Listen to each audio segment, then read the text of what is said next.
Good morning from our cafe, and welcome back to 10-Minute English Cafe.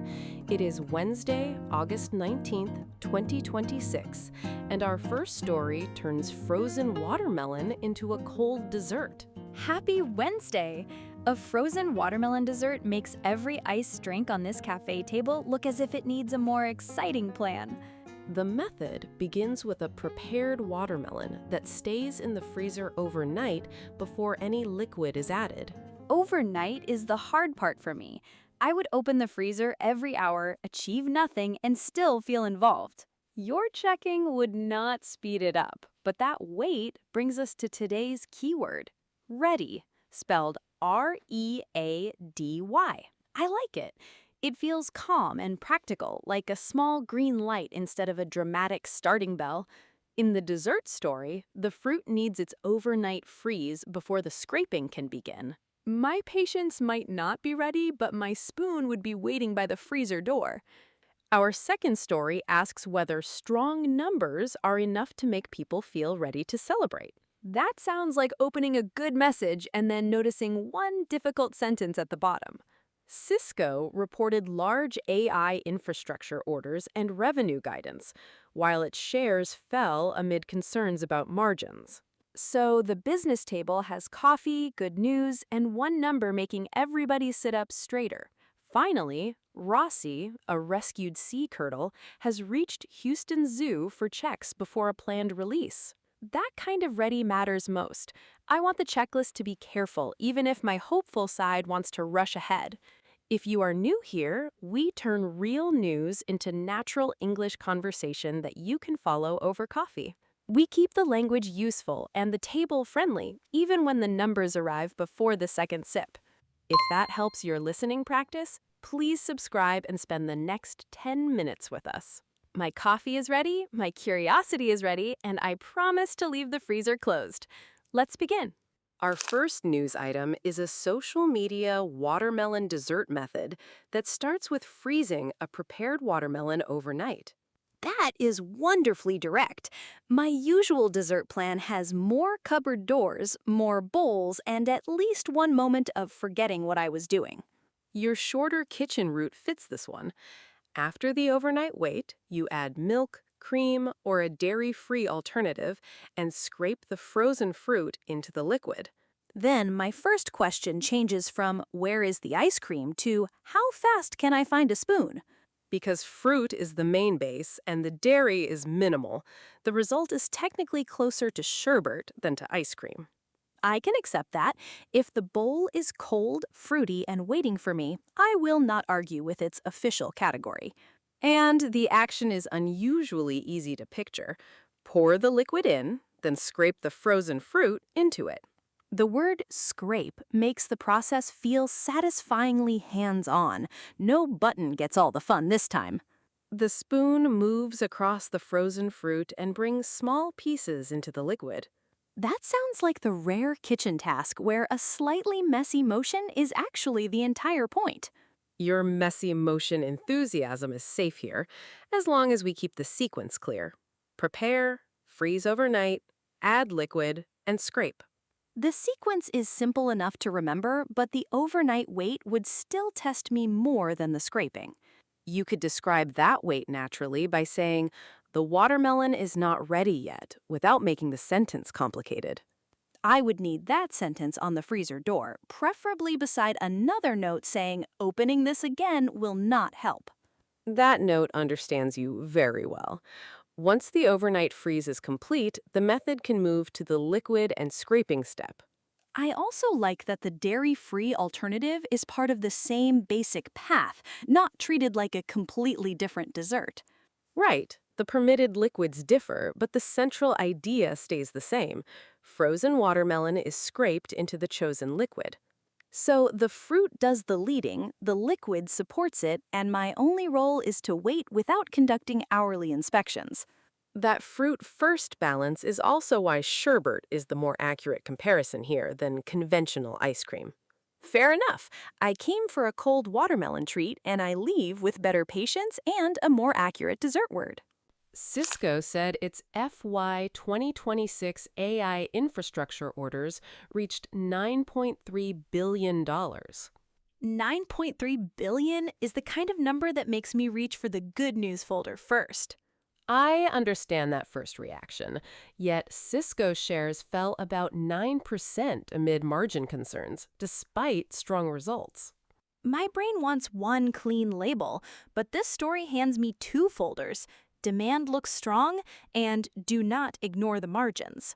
The other large figure is Cisco's revenue guidance for fiscal 2027, $7.5 billion. So they belong to different fiscal years and describe different things. My mental spreadsheet needs two separate rows. And then comes the market reaction.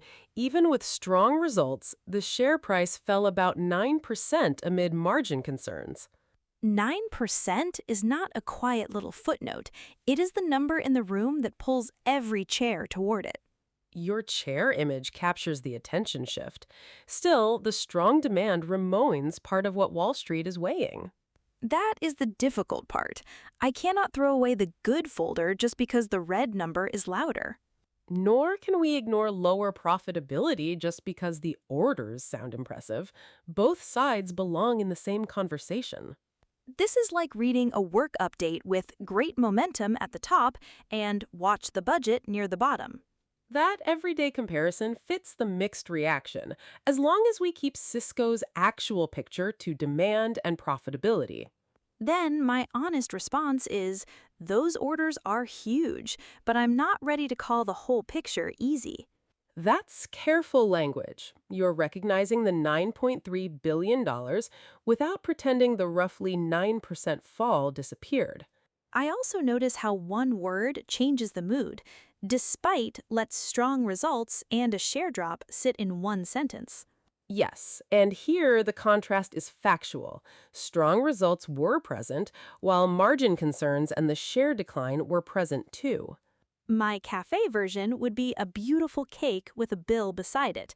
I can admire one and still study the other. I can see that exact pause at our table. Wall Street's task is similarly two-sided. Weigh strong demand against lower profitability. Then the useful habit is not rushing toward good or bad. It's staying with both numbers long enough to hear the full tension. A Kemp's Ridley turtle named Rossi, rescued in Wales, has arrived at Houston Zoo for final checks. Reaching the final check stage already feels hopeful. I am glad the careful part comes before any celebration. That care matters because a planned release near Padre Island depends on whether those checks find Rossi suitable. My hopeful side wants to cheer at planned release, but the careful side of me is glad the final checks come first. That balance matters here. Rossi's transfer was about 5,000 miles before the turtle reached Houston Zoo. 5,000 miles makes my longest travel day feel like a trip from the cafe table to the pastry case. And after that transfer, the next step is not automatic. CT, X-ray, and blood tests are being used to determine release suitability. That is a serious checklist. I'm picturing 3 boxes that all deserve calm attention, not a hopeful hand ticking them too early. Your unticked box image is right for the moment. The planned destination is near Padre Island, but suitability still has to be determined.